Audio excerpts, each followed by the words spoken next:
Meeting to order, and like to begin with roll call and announcements by staff.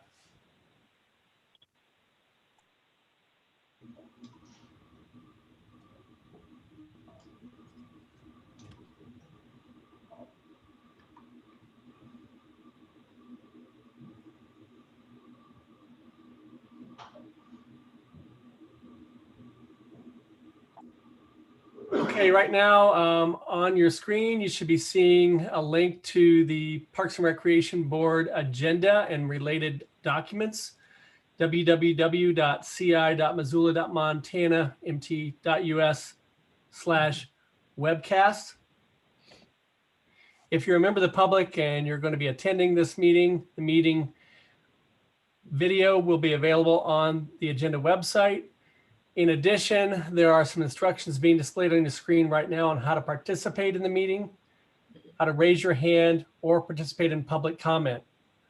For each item on the agenda, we will pause to allow for public comment, and we'll wait about 30 seconds to see if anybody has any public comment on the agenda item. With that being said, can we go ahead with the roll call, please?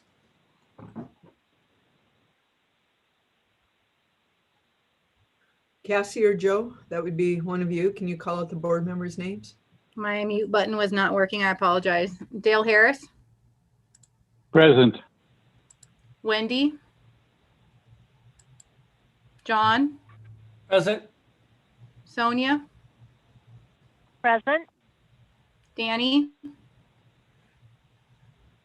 Margie. Present. Dave. Present. We have a quorum. Great. We'll move on to agenda item 1.2, approval of the minutes. I hope everybody's had an opportunity to review the minutes, and I would entertain a motion. I so move. And is there a second? I second. All those in favor? Aye. Aye. Aye. Aye. Any opposed? Great. We'll move on to agenda item 1.3, announcements. Do we have any announcements? I don't have any particular announcements for the board that I can't take care of during our report at the end. Thank you. Any announcements from any board member or any other staff? Seeing none, we'll move on to agenda item 1.4, where I invite any public or guest comments on any items not in the agenda anywhere else. We do not have any public or guest in the waiting room. Okay, I'm just going to go ahead and wait maybe 10 or 15 seconds just in case somebody calls in late.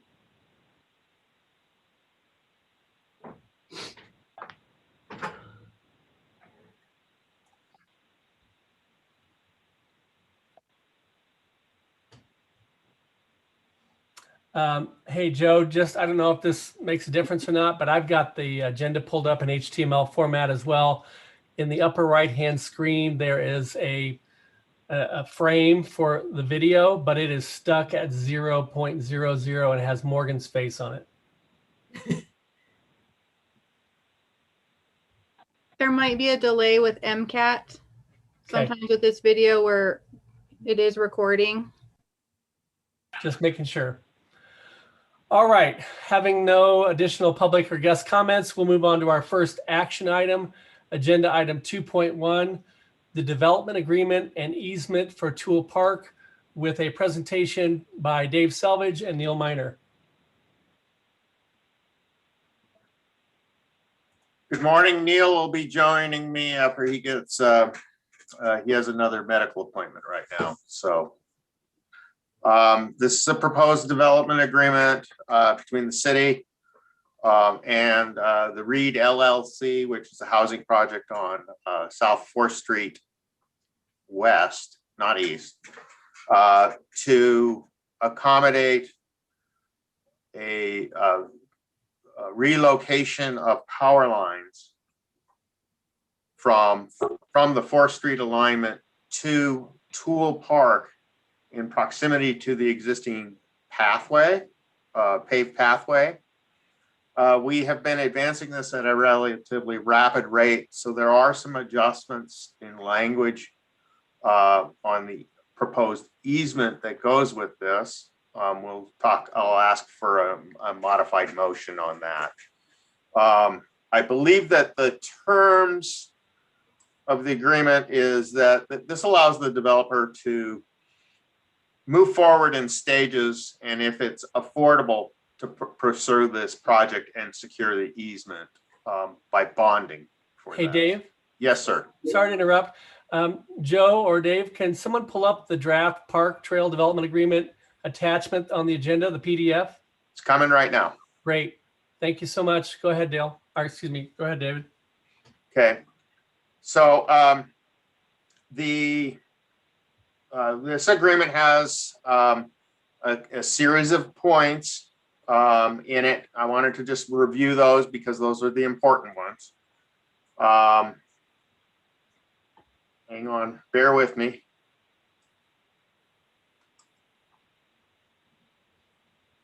So city and developer mutually agree and acknowledge that we will obtain a cost from a qualified engineering firm. I believe that we have generally negotiated and agreed to a scope of work with DJ&A on how the trail should be widened and where it needs to be realigned to ensure that we can build our accessible route into the river for tuber takeouts. And I call it a tuber takeout, recognizing a lot of things can come out of there. And that what we would attempt to do is widen the path to 14 feet with 2-foot shoulders on each side, put the lighting, brand new lighting. Right now, we believe that's going to be about 6 brand new dark skies compliant lights here, and then put that in so it's not direct bury, it's in a conduit.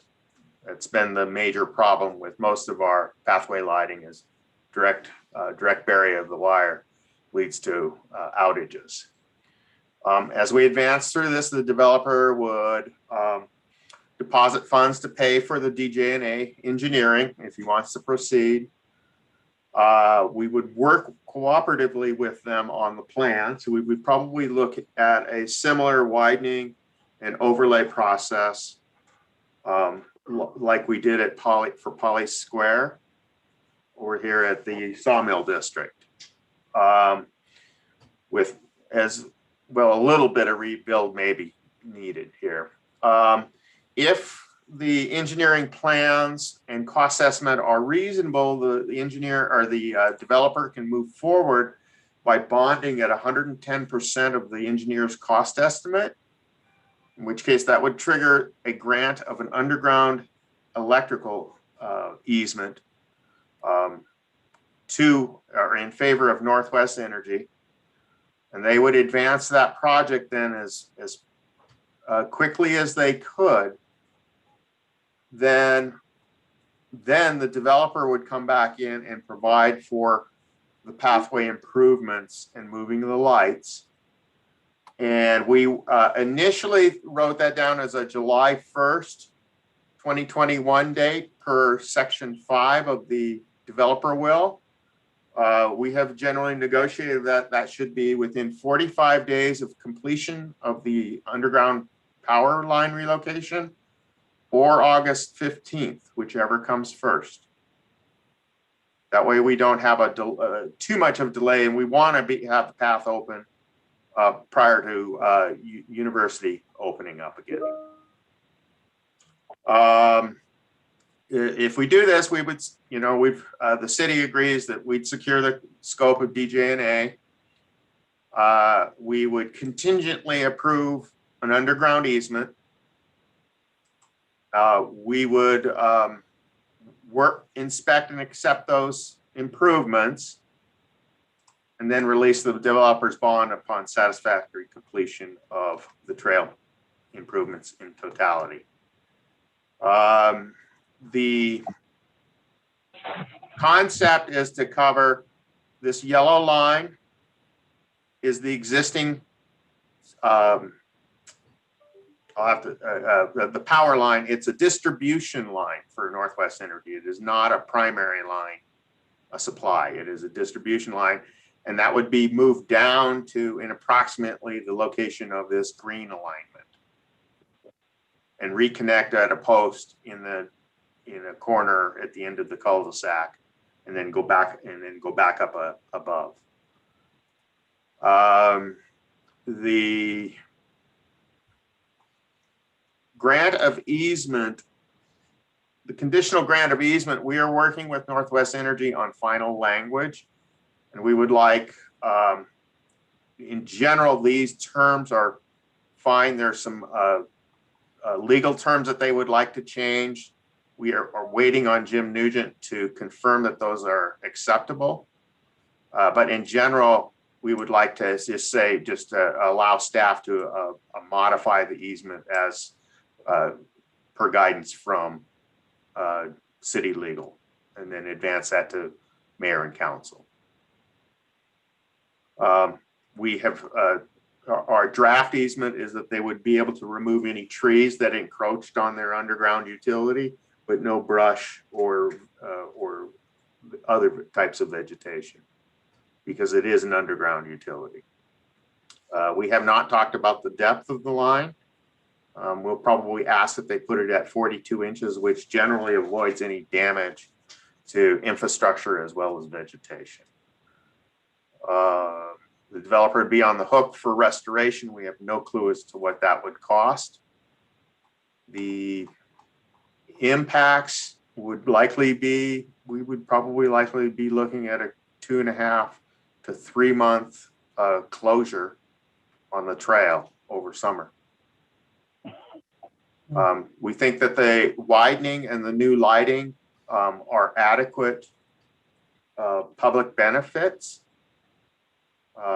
Jeff Smith is here with WGM to represent the developer and can present more information and answer a heck of a lot more questions than I can. The preliminary cost estimate for all of this work is somewhere in excess of $300,000.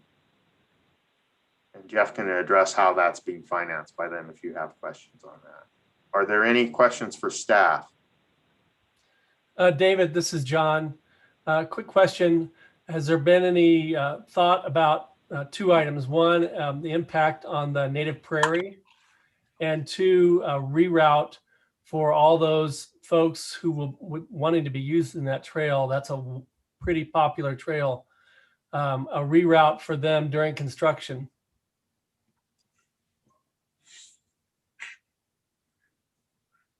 We've talked briefly about what a detour might look like.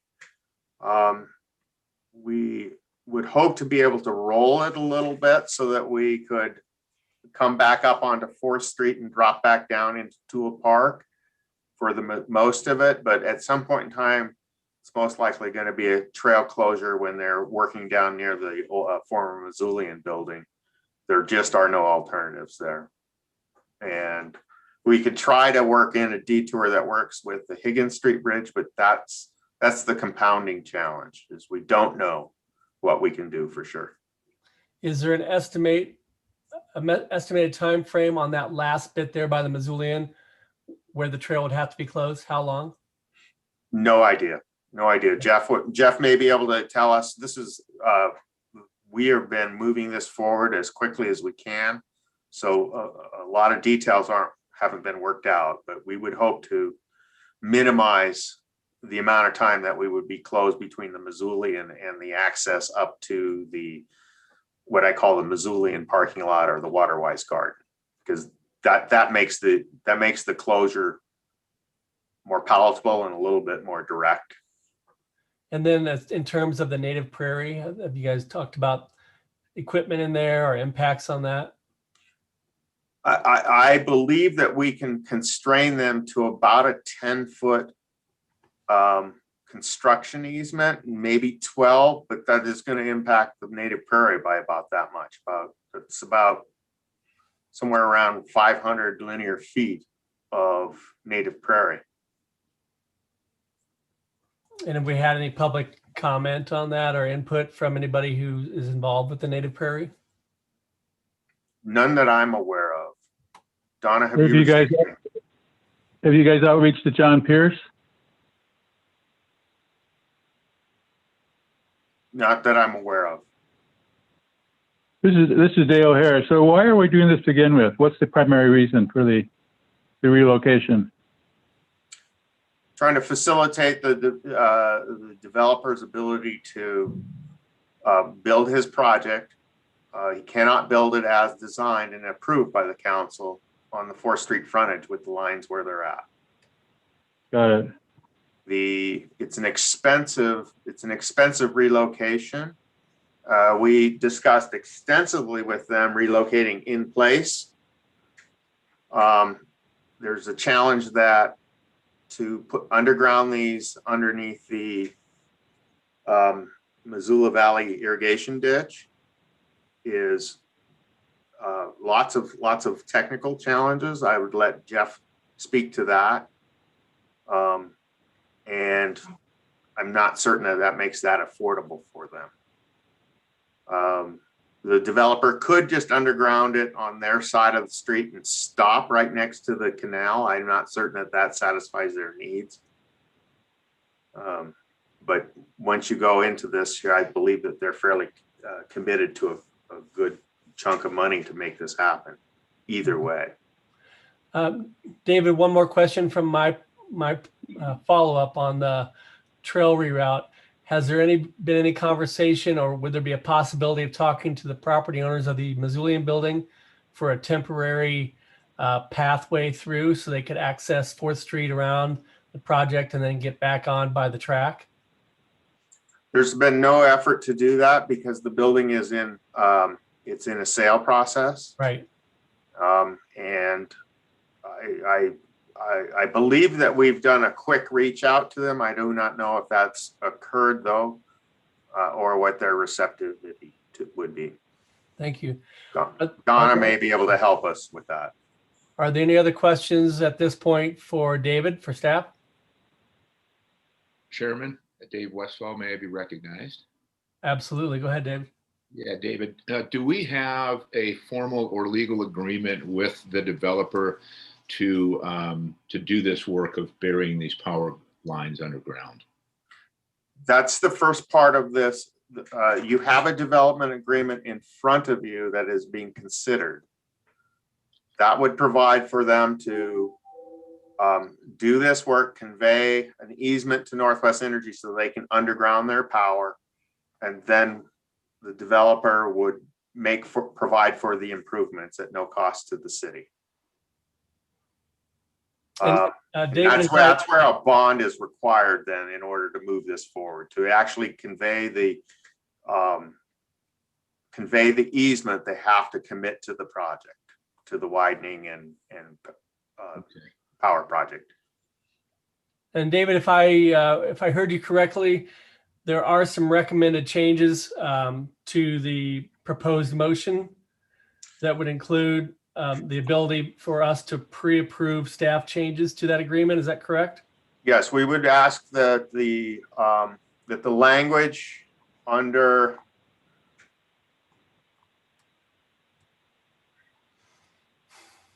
section B5 be changed to state advance and complete construction of the approved trail improvements project inclusive of fully restoring the parklands within 45 days of completion of the Northwest Energy project, or August 15th, whichever comes first. Okay. And I would ask that Jeff address that suitability, because we negotiated this late yesterday, and I want to make certain that those dates and time frame are still acceptable. We would also ask that you direct us to revise the draft as directed by city legal. With the changes are not very substantive. They don't allow for expansion of the easement to underground utilities. Underground fiber optics or things like that. Just for Northwest Energy's use. Okay, so what's the board's pleasure on this? Would you like to ask some more questions of of David or Jeff, or should we get a motion on so we can discuss the actual motion itself?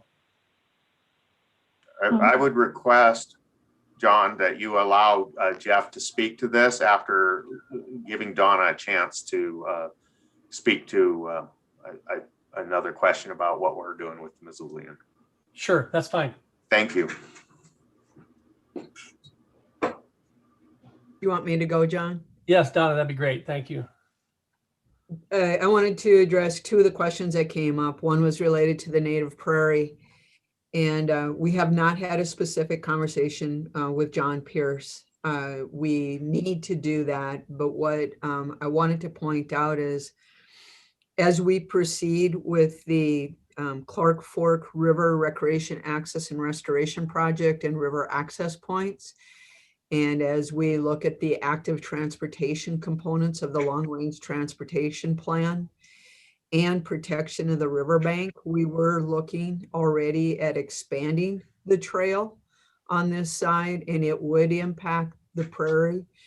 There are a number of competing goals down here, but a reminder to our board that this section of trail in our community is the single busiest section, allowing people to commute to work, school, and play, as well as exercise, and it receives numbers similar to minor arterials or major collectors in our community, such as 5th, 6th.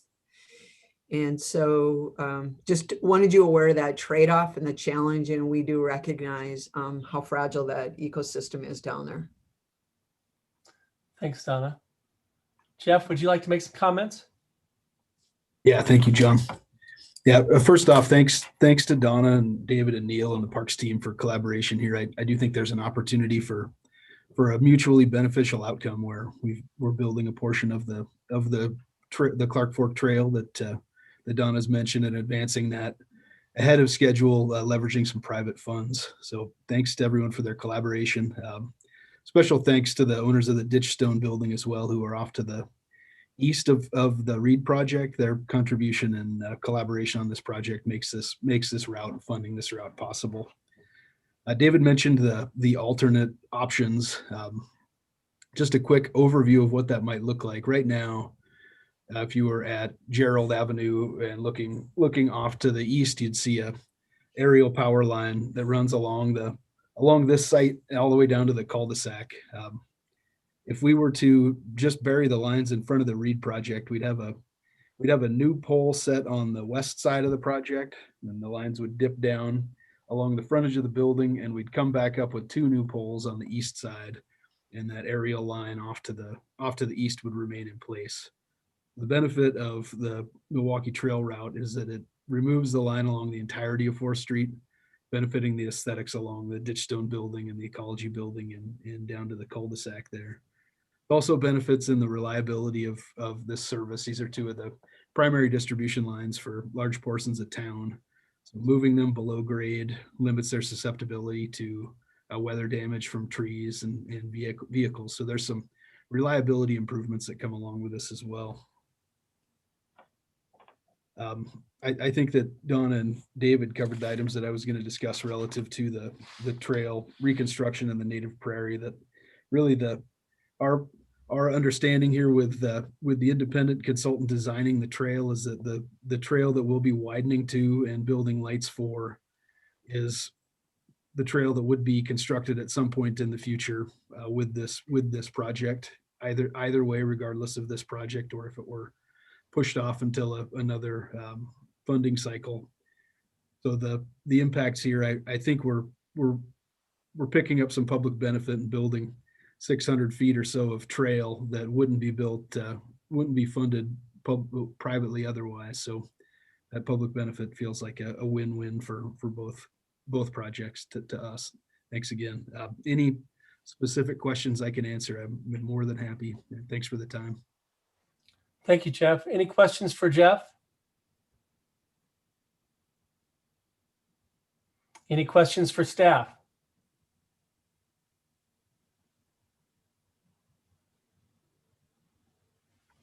Hearing none, I would entertain a motion and would ask that you incorporate the changes in the proposed document as mentioned by David in your motion?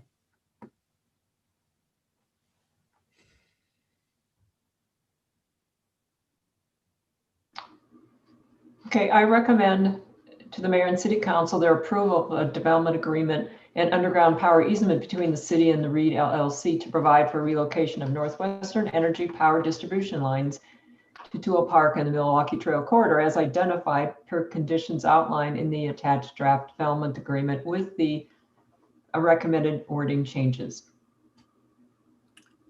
Thank you, Margie. Would you be amenable to a friendly change of that to say with the recommended changes to section B5 and Yes. city legal? Yes. Thank you.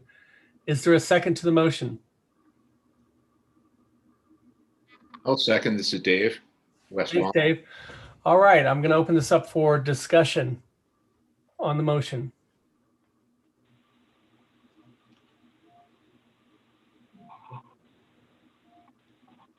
John, this is Sonia. I guess my question is, I understand, about the benefits of it being underground instead of the poles that were mentioned.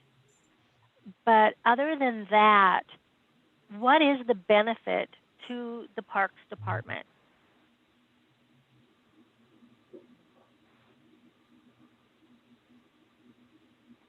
Sonia, are you talking about in addition to having that section of the trail rebuilt as per the plan anyway, and having that paid for by a private source? Are you talking about in addition to that?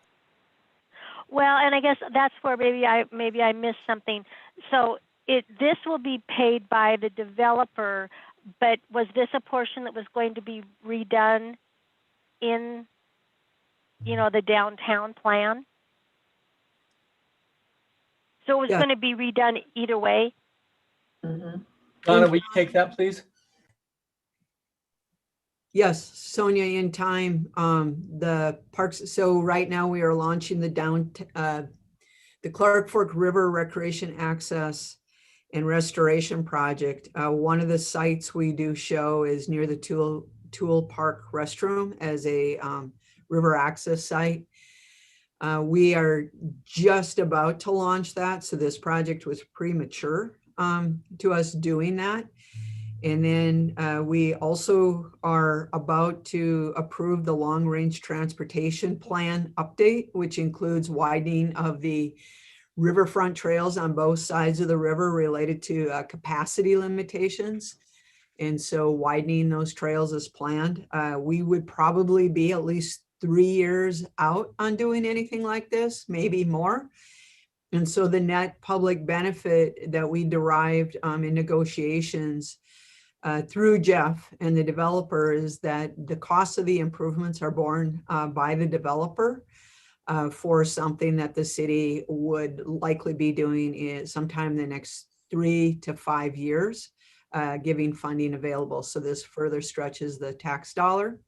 We also felt there was a big impact to the public by closing the trail down for as long as it takes to get the power line through. And so that is why we've held pretty steadfast on the entirety of the conditions that you'll see in the agreement and the developer paying those in full. Okay, thank you. Any other questions for staff or Jeff? Or concerns or comments? I do have one concern, and that is what Donna alluded to earlier and how busy this trail is. And it's a main commuter route for people that are choosing to not be in a car. I can see an easy workaround for the portion that's east of the very last section where you could hop off the trail and then hop back on the other side of the native prairie. My concern is that last section and completely closing down the trail. I'm wondering about where we would reroute people, if we would route them off at the end of the track there and bring them all the way up 4th Street to to Higgins or how we're going to get people back on that trail. That's a serious disruption. So what we typically do in projects like this is once we determine that it's actually going to construction, we would work on a reroute. There will likely be times during the construction where it would be that substantial of a reroute. We try and get that information out through all sorts of our sources in partnership with the MPO, Metropolitan Planning Organization. The other thing we would want to do is work with the developer to limit the duration of those closures as much as humanly possible, with the hopes that if we can secure the site and make it safe, it wouldn't just be sitting there without construction activity taking place for days while people are making those crazy detours. We recognize that. And again, while, and we can certainly talk to the Missoulian potential new owner or current, wherever, I believe it would be a new owner at this point, to see if we could have a temporary route through. It still wouldn't meet ADA though, because we probably wouldn't be able to cut a path and put down, compacted gravel in time, but it might be at least a walkthrough path. But those would still have to be solved, and we still recognize there will be closures, either temporary, hopefully mostly short term, and that we don't know how else to get that trail in there, quite frankly, especially under the bridges without at least some closures. And Jeff, I don't know if you want to talk to that, if you have more experience with how the construction team might be able to limit the duration of some of those closures. I do think there's potential for us to take somewhat of a phased approach to the reconstruction, perhaps. So the relocation would start on the west end, so over by the boundary with the Missoulian, and would progress to the east. I could see a potential where that initial section was restored from the Missoulian boundary to that trail that curves up to the southeast off to the Waterwise Garden. And certainly those types of details we'll be coordinating with Parks as we develop a plan, get to the point where we understand what the improvements look like, and are negotiating the traffic control and rerouting plan. That's well taken, though that first portion of trail seems important to get in place so that reroute doesn't require you leaving and crossing that signal at Higgins for too long. Great, thank you. Dale, you had some questions earlier about John Pierce and the native prairie. Do you have any other concerns or questions that you'd like to ask at this time? I just think it's critical that we do outreach to that Neil or David or someone does outreach to John to give him a heads up that this is happening. Besides that, I'm ready to vote. Great. Yeah, I think public communication is going to be critical to the whole thing because that trail is used so much. All right. Any other comments from the public? Joe, do we have any public on?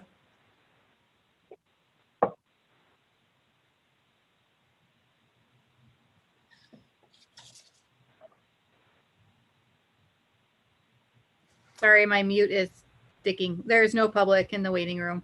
Great, thank you. All right, at this time, it sounds like we've asked our questions and our comment. We're ready for a vote. I'd like this to be a roll call vote, please. Dale Harris, Yes. John O'Connor, Yes. Sonia Verlanik, Yes. Margie Costa, Yes. Dave Westfall, Yes.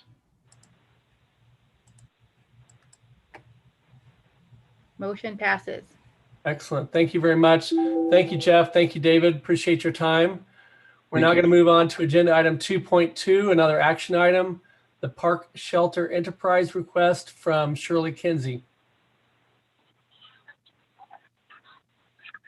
Good afternoon. Thank you.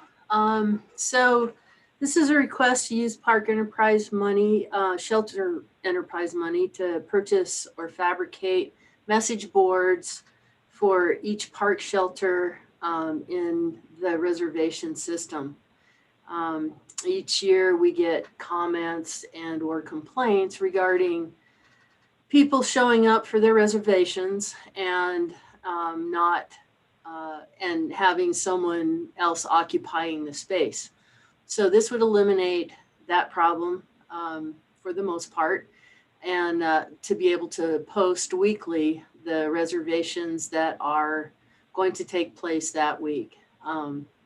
So we're asking for $8,000. There's a balance of $20,918 in the fund right now.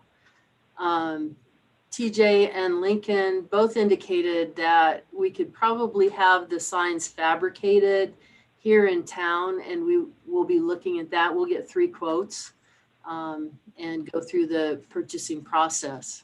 So. Thank you, Shirley. Has everybody had an opportunity to see the referral? And do we have any questions for staff prior to motion?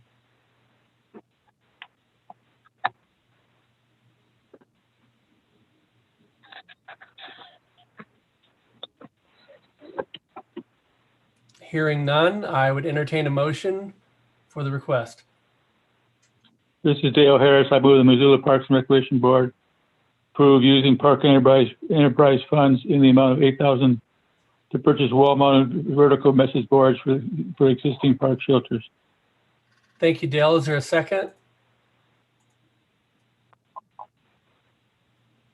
This is Sonia. I second. Thank you, Sonia. Do we have any discussion?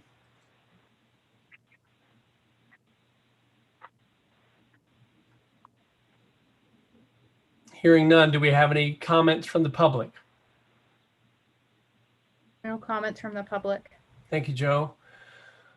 Go ahead and take a roll call vote for this action item, please. Dale Harris, Yes. John O'Connor, Yes. Sonia Verlanik, Yes. Margie Costa, Yes. Dave Westfall. Yes. Motion passes. Excellent. Thank you, Shirley. Thank Thank you you. very much. I think this will be great for reducing conflicts. Yes, thank you. We're now moving away from our action items into our presentations and discussions with item 3. Donna, you want to go ahead and go in the order that's listed on the agenda, or do we have any changes requested for that? I would like to go last, and if we could let Grant, Morgan, and Ryan go ahead, because we cut both of them off significantly last time, and so I want to make sure they have sufficient time. Sounds great. Grant, are you prepared to go ahead and go next with item 3.2, the Open Space Advisory Committee Project Criteria Update? Yes. Yep. Absolutely. Thanks, guys. So yeah, like we just mentioned, conversation last month got cut a bit short due to a pretty heavy agenda. And so, at your request, I'm pleased to be back to kind of round out that discussion and explanation. And so just you guys have had a much better chance to see these documents now as opposed to last month. So I wanted to kind of just finish. I got cut short on just kind of the background and context. And then I wanted to kind of talk about, what the process actually looks like. We can run through that and then kind of talk about how we sort of landed there and how that design came to be. And then we can actually take a look at the specifics and dig into language. And of course, at that point, we welcome your feedback, input, and give you a chance to ask questions. So as I mentioned last month, the tools you see in the process that was sort of a product of me coming into this position and looking at the tools we used, and just sort of based on my experience and some other, being on the applicant side in a couple of different other places, just kind of felt like we were lacking in some sort of robustness in that process, and OSAC agreed. And so we kind of tabled it for a bit, and then when I had the bandwidth, I took on putting together these new tools in the process, and I put together sort of what I'll call a straw man, and then we developed a working subcommittee of OSAC, what we call the Project Evaluation Subcommittee, and I worked with them to develop the tools in the process that you see today. And I want to just give a big shout out to the OSAC subcommittee members. They went above and beyond. We had several meetings, and they had a really valuable perspective and put in a lot of hard work. So yeah, like I mentioned, the old process and the old tools that we used, not to pick on those at all, but there was sort of a convoluted system of scoring projects. There was certain weighted factors, and I think everybody on OSAC agreed that it was a little bit more complicated than it needed to be, and it didn't include lots of other aspects and components of an evolving community. And so we wanted to take a chance, if nothing else, just to update that as our community grows and changes. So like I said, we looked at examples from other places, other communities, and I pulled from my experience as being on the other side of the table as an applicant down in Valley County, which has a fairly similar process as well. So I guess let's dig into the documents themselves, if this works. Yeah, I just wanted to, I think it's helpful, you guys have read through the documents, but I think it's helpful just to provide a brief explanation as to how the process actually works, because it maybe isn't crystal clear just in reading the documents. And so I'll just run through that, and then, like I said, we can actually dig into your questions and wordsmithing and things like that, and the additions. So starting at the beginning, either assuming we have an applicant outside of parks, we have a 2-level application system. The first level we call level 1 is essentially, this is what you're looking at if you can see that. Basically, we request sort of high-level information related to the proposal. And at that point, what we do is the lens we look through is basically, is the project bond eligible according to the language on the ballot and the council resolution, county and city resolutions, and is the project legal, basically. And so I basically gather that information, make that analysis using like I said, the resolutions, the bond language, present that to OSAC. To make sure that they concur, and then level 1 is wrapped up. Assuming level 1 is above board, an applicant will be invited to apply the level 2 piece of the process, which, as you saw, is fairly similar, but just a lot more thorough in the information we request. So we've got a long list of things that we request where applicable, including maps, legal documents, plans, any design work, depending on the process. And I also want to mention this is, we've got 2 separate documents. One is related to acquisitions, either fee title or conservation easements or other types of easements. And then the other, a very similar document, is more tailored to capital improvement projects, which at this time is only going to be eligible for application by the city and city sanctioned partners. That's policy, that's not binding. So I sort of created the document with an eye towards that potentially changing.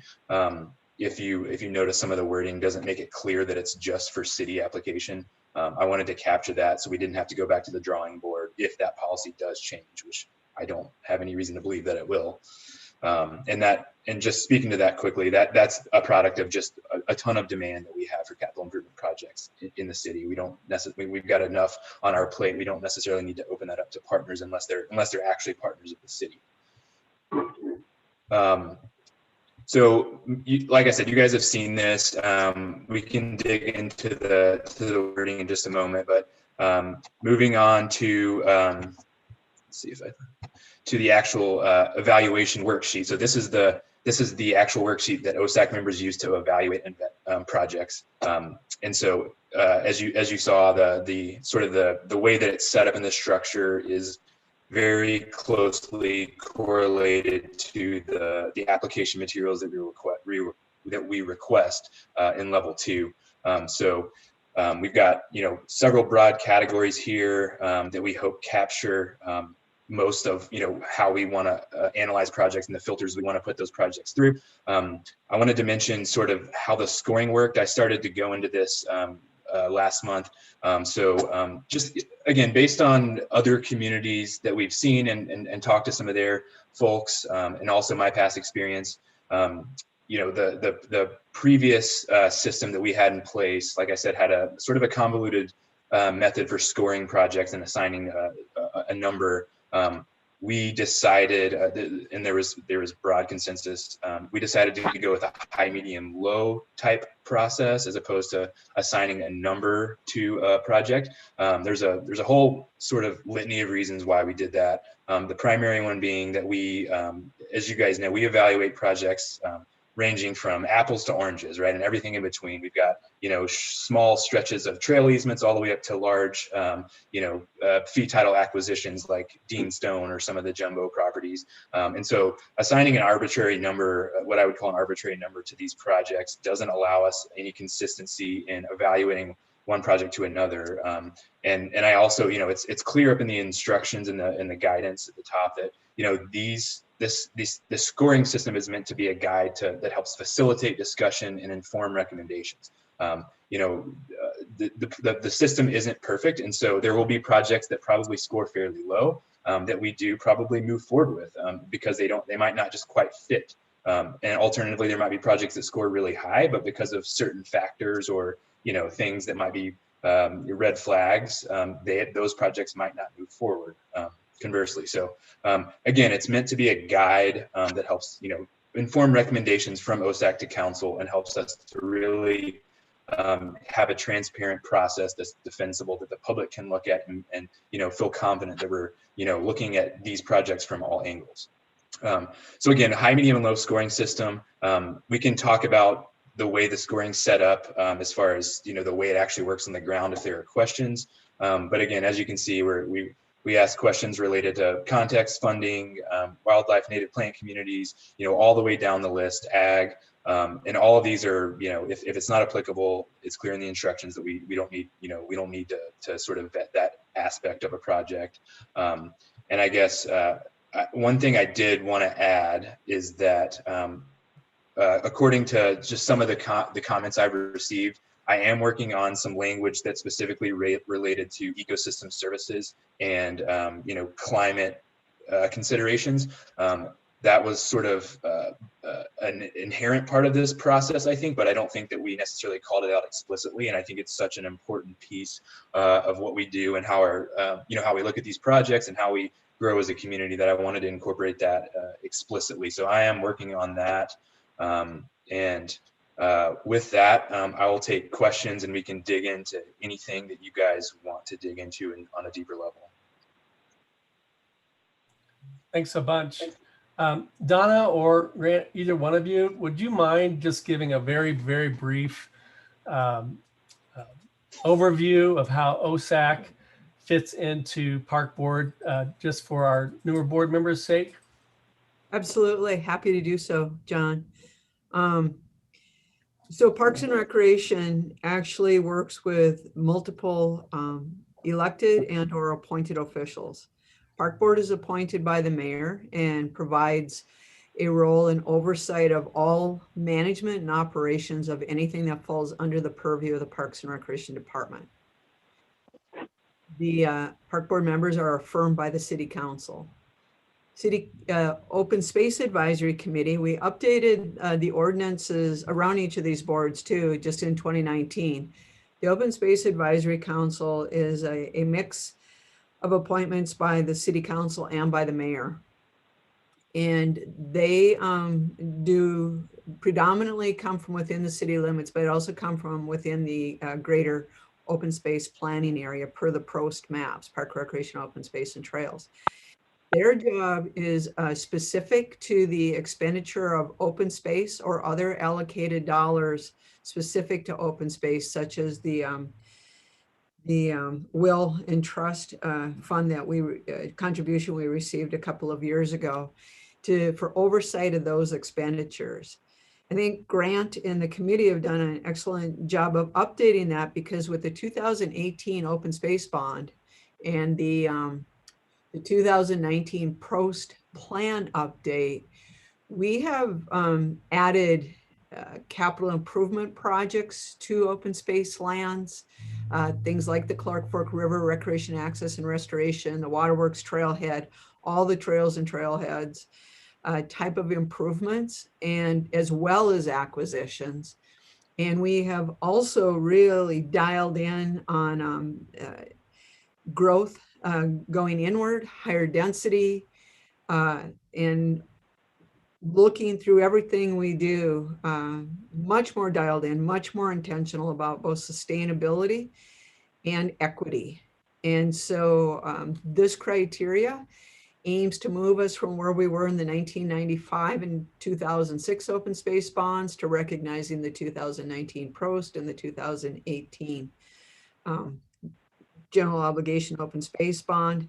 The third group that we report to, or that reports to you, is the Conservation Lands Advisory Committee. And that advisory committee is appointed by this board, and it is the park board, and it is specifically to look at open space lands as a holistic ecosystem, as opposed to one hill or one riparian area at a time, so that we make good, solid decisions about preserving those large landscapes.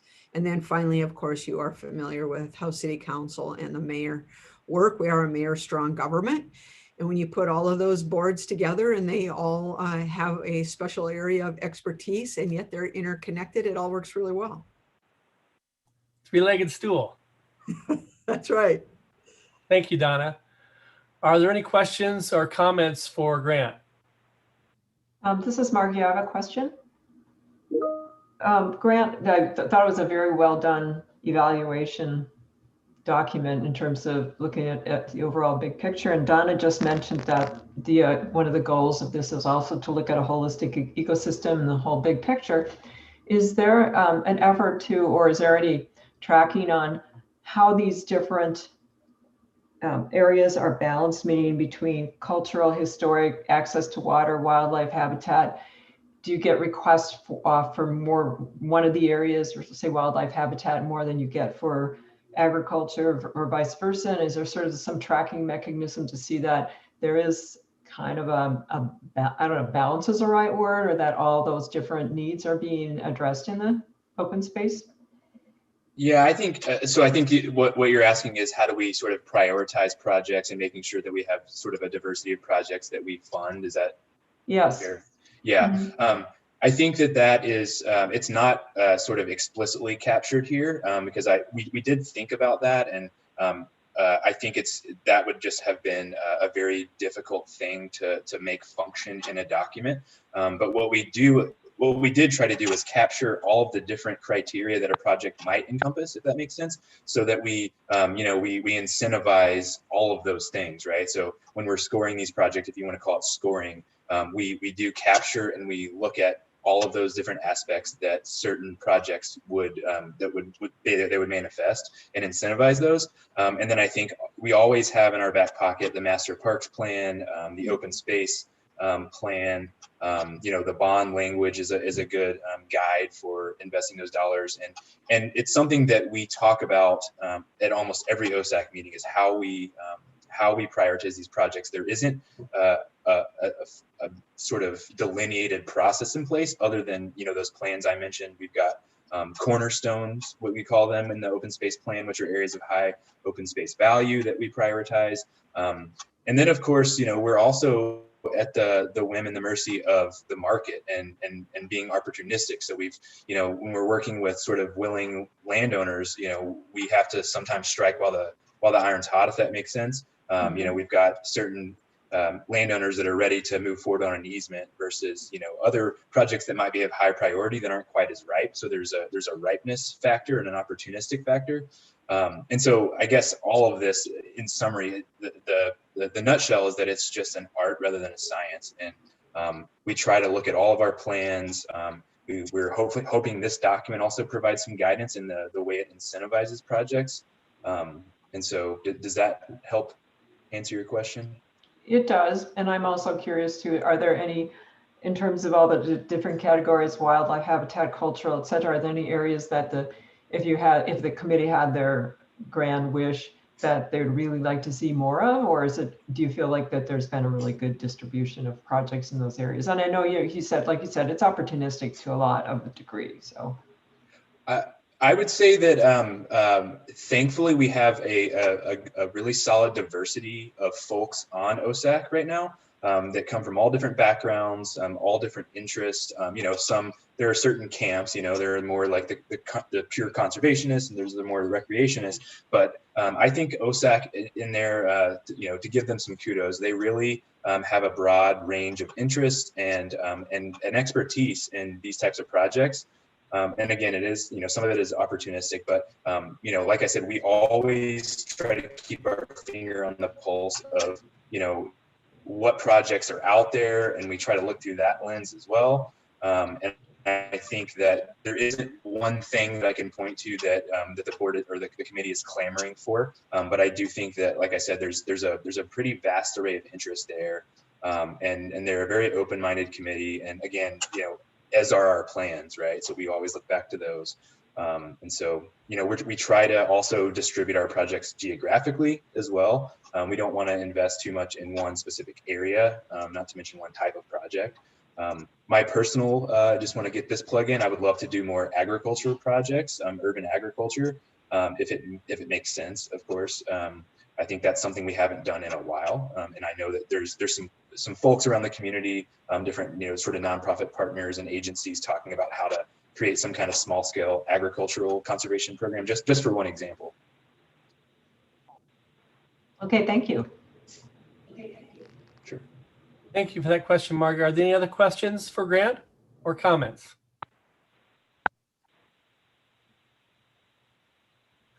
Hearing none, do we have any public comments or questions?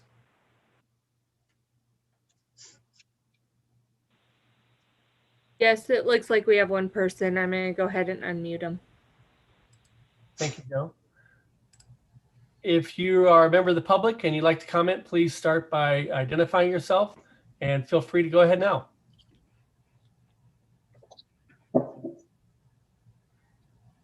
You will need to push *6.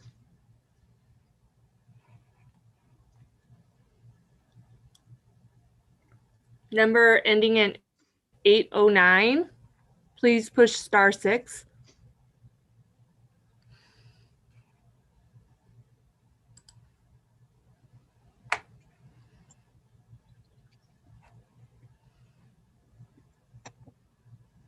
Joe, this is Dale Harris.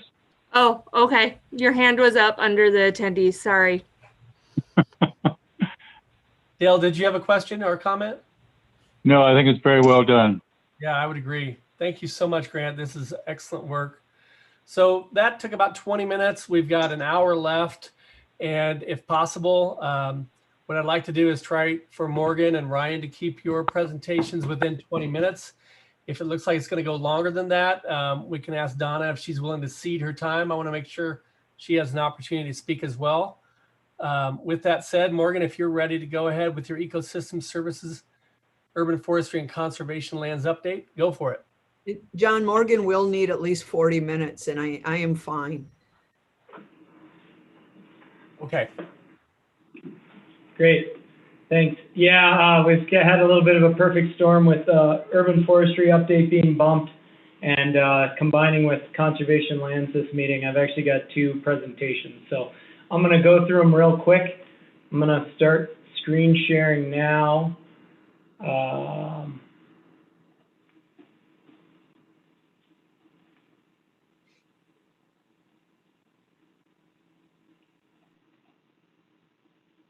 And we'll get into that. Can everybody see this all right? Again, thanks for having me here. I've got a lot of content and I want to make sure we get through it all.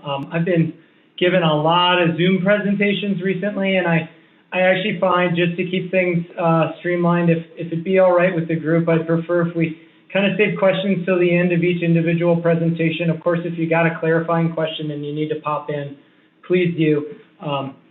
But just in the interest of time and making sure that we get all this information out there, and we could save some questions at the end, that would be great. Also, just to streamline it, you know, Maria and I were going to tag team this urban forest highlight. I'm going to just cover it all, just so there's less bopping back and forth. But certainly, if you have any clarifying questions as we go on, please speak up. So many of you know, through our reorganization at Missoula Parks and Recreation last year, we created a new division. the Ecosystem Services Division. And, you know, we really found a lot of parallel between both the Conservation Lands Program and our Urban Forestry Program as far as those basic services, those supporting services that we work for that support elements of human well-being. And it's fair to say that all the work we do within the Parks Department really does support this larger model of providing these different services and how we manage our ecosystems to really provide all those essential critical elements of human well-being. But the Ecosystem Services Division itself I've been promoted into the Ecosystem Services Superintendent role, and we've got our Conservation Lands Management Program and our Urban Forestry Program with Joe providing some business and services support.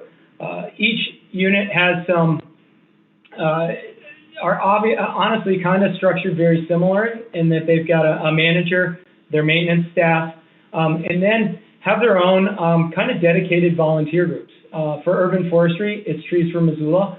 You guys are very familiar with that group. It's Urban Forestry Advocacy Group. And then for conservation lands, it's the Conservation Lands Advisory Committee, who you're also very familiar with. So within urban forestry, and I'm giving you the full meal deal here because I got the exact same slide in my conservation lands presentation, so I'll just cover it all right now. Within urban forestry, we've got our urban forest manager, who's currently, this position is vacant, our urban forest specialist, which is Marie, and then our arborists. And so that's Christopher. They are all 12-month employees. All the work that is done within the urban forest can be done throughout the season. And so in other areas where we do have layoffs, like in conservation lands or in developed parks, all of our staff, whether they're a maintenance technician, a maintenance tech assistant, or a worker, are 12-month staff. So we've got Christopher, Robert, AJ, and Leo. And then we have on the past hired an intermittent forestry attendant. So what does the urban forestry really do?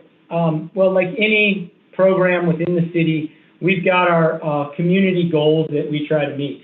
And there's plans that govern the work that we do. One thing that I think is cool about the Urban Forestry Division is that it really touches a lot of different plans that we have. We've certainly got our Urban Forest Management Plan. We also touch our Open Space Plan and our Master Park Plan. And then we do, and this is one of the things as we've worked towards creating this Ecosystem Services Division, is redefining the lens through which we do our work. And so really kind of taking on some of the very recent Climate Ready Missoula plan that's been adopted by both the city and the county to look and analyze the work we do. In addition to that, you know, I think of any program within our Parks Department, Urban Forest really does directly deal with city liability, major city liability issues every day.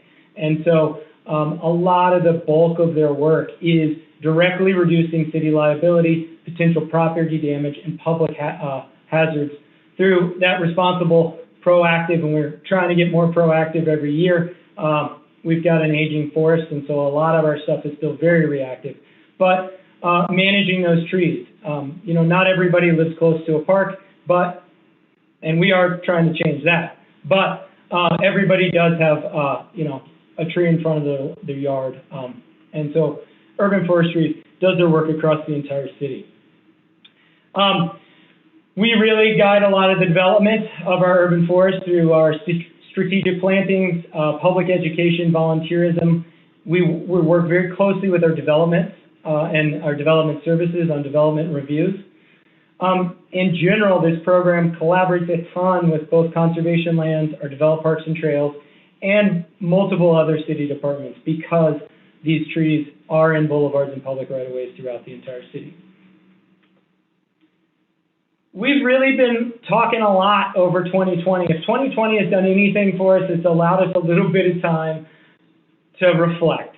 And, you know, I think we've really started within the Urban Forest program to look at kind of some short-term goals in areas where we really want to try to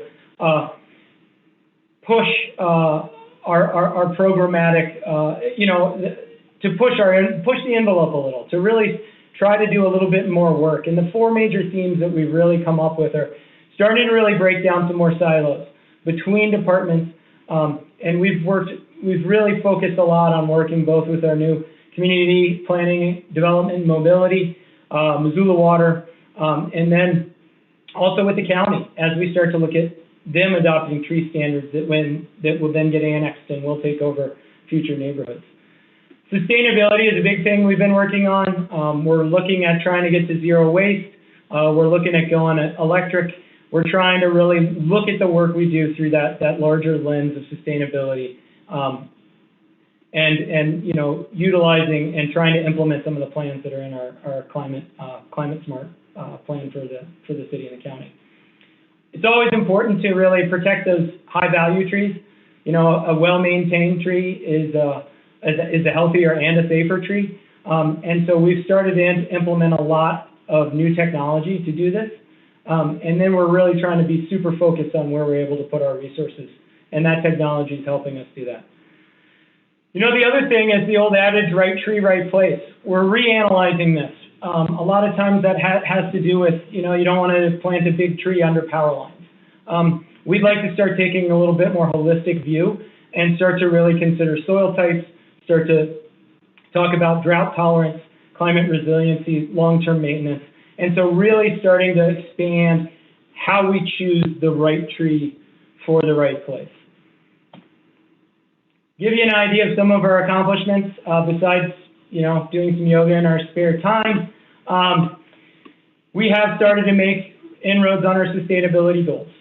One of the big things that we've done is we started to transition a lot of our gas-powered saws to electric chainsaws. And this sounds pretty minor, but this has been a major game changer. We've not only greatly decreased the amount of fuel we're using, our workers are coming back from the field smelling like fuel. They're not breathing all those fumes all the time. You're able to operate at a much lower decibel level, so it's less impactful to the people that are doing the work and to the people that live adjacent to where we're doing the work.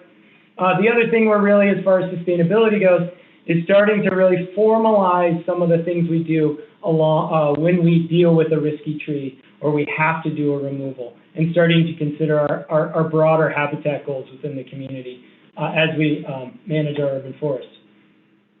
We made a big headway, and this is, you know, it doesn't sound like that big of an accomplishment, but it was a game changer for us here at the Parks Department within the Urban Forestry Program. Urban Forestry Program gets more customer service requests. That's what we call when we get a call and we have to submit a request to go do work. Urban Forestry Program gets more of those than any other program, probably as much as developed parks and conservation lands combined. And a lot of stuff was falling through the cracks. And so we went through and we took time to and improve our customer service system for this program. And we've moved fully into digital work orders. So we've reduced a bunch of paper waste. What we found is by just giving CSRs priority levels with internal due dates, we've quit having things drop through the cracks. We've been much more responsive to citizens. In the long run, I think it's going to be a really great thing for the program and for the community. And it's really just about maximizing that efficiency. The other big thing is the tree inventory. You know, we've been plugging away at getting our entire urban forest inventory since 2013. We've made some major headway on that in the last couple of years.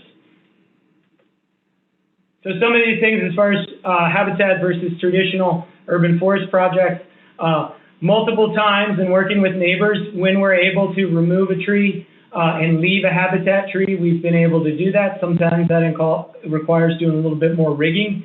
You can see these guys actually climbing some of these trees to do some of this work versus coming in with heavy equipment. We've also started to target and deal with some of the invasive tree species that we see in our urban forests that are moving into our natural areas.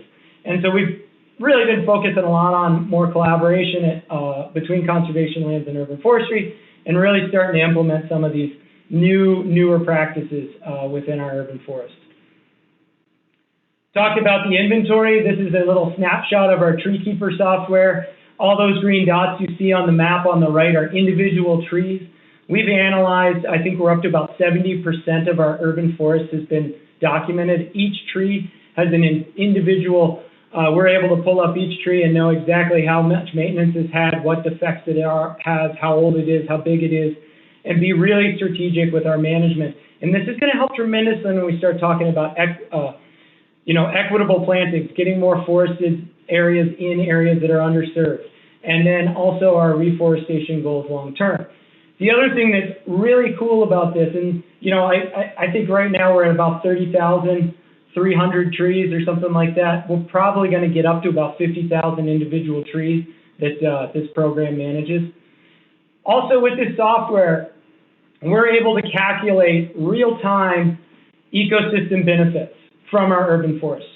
This is huge. As we start to go forward and talk about what benefits the urban forest provides and why we need to protect it, we actually have the data to do that now. We're also able to take this data and really start thinking critically, not just about what tree needs to go in this area, but what benefits do we want to provide in this area?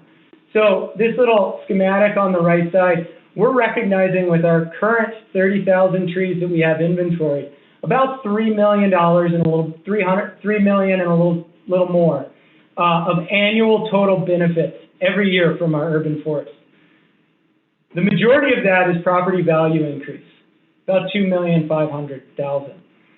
Significant amount, over $300,000 worth of stormwater runoff reduction, and also energy savings just from shading. These are huge. And so starting to report back our metrics of why we manage an urban forest and how we manage it in the lens of ecosystem benefits is the first time we've been able to really do that. And the software, I think, when we get this fully up and running and get the whole forest inventory, we're going to have some pretty cool reports coming out. We also, our top species, we're able to really figure out what species we have. Obviously, Norway maple, 22%. That's the majority of our currently inventoried forest. That is also a tree that we are actively engaged in trying to eradicate from some of our natural areas. So we're able to be a little bit more targeted in how we do plantings and where we do plantings. Some more by the numbers. Last year, 2020, obviously with all the challenges we had, we still got a lot of work done. In 2020, we got about 100 trees planted by our urban forestry crew, about another 78 done by volunteers. We still are not, we still are planting less than we are removing. We removed 200 trees in that same year. We touched about 1,000 trees, which is big. We did a lot of pruning, and a lot of this was formative pruning by volunteers. Of our customer service requests since we last pulled a report, as of October 15th, we had over 500 individual tree inspections and over 100 CSRs that we completed just between January 1st, 2020 and October 15th, 2020. So a lot of interaction directly with the public. Trees for Missoula, some volunteers. We still, one of the nice things about the work we were doing in the urban forest is it did really work well for keeping people socially distanced. And so we continued to have volunteer events through the pandemic. Overall, we had 530 total volunteer hours.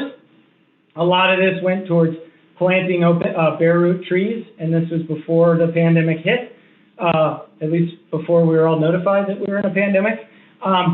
We had a lot of outreach. We've been using these folks for outreach to get door hangers up. We've also been doing a lot of deer protection on new trees and pruning. And it's worth recognizing John Matthews, who was also our Volunteer of the Year within the entire state, was our Pleasant View volunteer who crown raised over 500 individual trees on his own throughout the entire pandemic. So another great, great project. I think it probably helped him just as much as it helped us through the summer. Another interesting thing we've started to track more and more of, if you guys haven't noticed, we've had more storm events coming through, and we've had more major tree issues as these storm events have come through. 2020 was, we hit an all-time high. Our storm call increased by a factor of 4. And we had 12 individual storm events. We had major tree loss within certain areas of town. Our biggest event was in January 2021, so that was just, right in the new year. And this was really interesting because it was a little microburst. It mainly hit the university area, and it went through an area where we had just finished doing a bunch of tree work. What was really cool to see is of the 13 down trees that happened in that area, only 2 of them were publicly owned trees. So it was a great example of how, a well-maintained tree is a healthier tree, and it actually does resist damage. It's a safer tree as well. We had some great collaboration among departments to clear roadways and get people back out. I think we've got a great storm response emergency plan. We've had a bunch of options or opportunities to implement it. And so it really did, we had a lot of public employees out there doing great work. And response time of this one was the quickest I've ever seen. So it was really cool to see. Still losing a lot of Colorado blue spruce. 12 of the 13 trees that are down are still those big Colorado blue spruce that should not really be planted within our valley. Some more numbers, we acquired some new forest. The expressway annexation came through. I want to thank our UN grad student and intern, Raman Rank, who went out there and inventoried all of those trees for us. Overall, we added about 1,000 trees, a little bit over, about 90,000, just under 91,000 in overall ecosystem benefits. 18 different species. Unfortunately, the majority of them, over 50%, are all ash trees, a monoculture ash trees. We do know that emerald ash borer is on our way. This forest that we have acquired and annexed is incredibly susceptible to emerald ash borer when it arrives. And so this is definitely an instance of, an area, a development within the community or in the county that we annexed that did not meet our standards, and we are now working to improve those conditions. Unfortunately, no formative pruning was done either, and that's where you see trees like this, like a multi-stem split top, which have cracks already developing. We did a lot of formative pruning with our volunteers and our staff, and we are now in a process of implementing a multi-year project to remove and replace a bunch of those trees that are either hazards or going to become hazards, or and then also trying to increase that species diversity. So we'll get there on this one, and as we continue to work with our partners at the county, I think we'll end up having more opportunities where we're starting to get good, diverse urban forests as we annex new areas. Wrapping up the numbers, we had a pretty decent grant year. We brought in about $750 to plant some trees out at the Bellevue Bike Park Shade Shelter. And then $3,800 grant to start phase 1 of a video series to really focus on education on when to plant, how to plant, and then also our planting permits. So we brought in just over $5,000 of grants. Some of our projects priorities for next year, some plant propagation. We're expanding that program, really focused on open space pond reforestation and starting this urban wood utilization. We're doing some pretty cool stuff with plant propagation. Our gravel bed nursery has been growing trees. We actually just redid the gravel beds this year. We're going to start producing more bare root trees. This is great for volunteers to plant. We also, after years of collaboration with folks out at the Poplar Farm, in a collaborative project with Missoula Wastewater and Compost, we're actually clear cutting, and urban forestry crews just finished this. We've clear cut a big chunk of poplar trees right here, and we're instituting our own ball and burlap seed tree nursery. And so this is going to allow us to get a lot of trees that we've not been able to get in the past, like a lot of our native trees, and a lot of our more expensive, higher value trees that are just too expensive to buy, or there's not a lot of them in the nursery. So that's going to gain us some capacity. Next year, reforestation, we're really focusing, there's going to be a limited number of removals. We're focusing our plantings on Sacagawea, Franklin, and Westside parks, and then also up at Skyview Park as well. And so we've got a lot of trees getting ready to go in the ground. Those are actually showing up at the shop here really soon. Urban wood utilization is another thing we've been working on closely with developed parks and trails. We're trying to get to a zero waste model. Between our compost facility that the city owns and their ability to now process larger material, and significant needs within both the Conservation Lands Program and develop parks and trails for kiosks and benches and trash racks and the price of wood right now.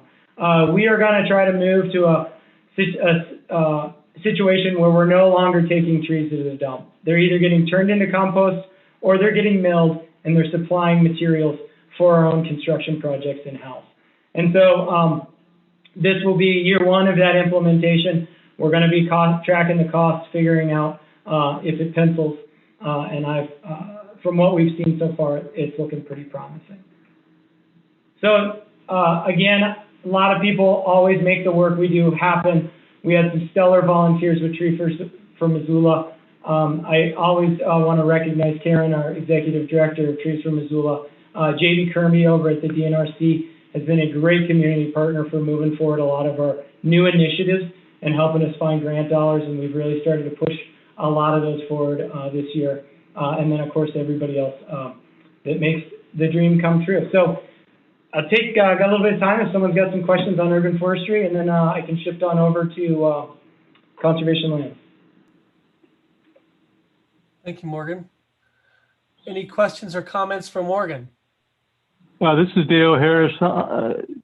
What's the status of the urban forest manager? The vacant position? Yeah.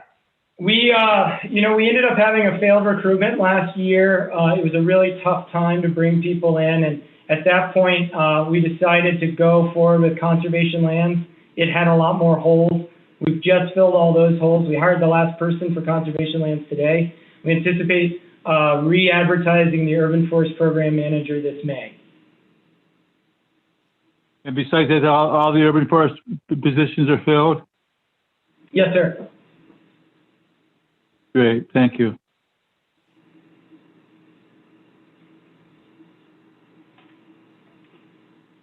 All right, we'll go straight into conservation lands. Morgan?